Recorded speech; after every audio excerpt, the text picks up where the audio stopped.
Natijada DCP diagnoz, giperkinez to'g'risida man sizlarga gapirdim, dars o'tuvdim esingizda, teoriyada. Mana shu qizimizni giperkinezi juda ham kuchli edi.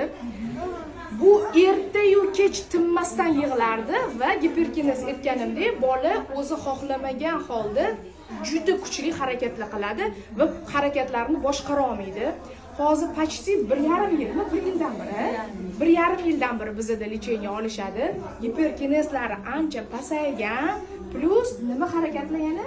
Oyog'ini qo'yishni boshladi, o'tirishni boshladi.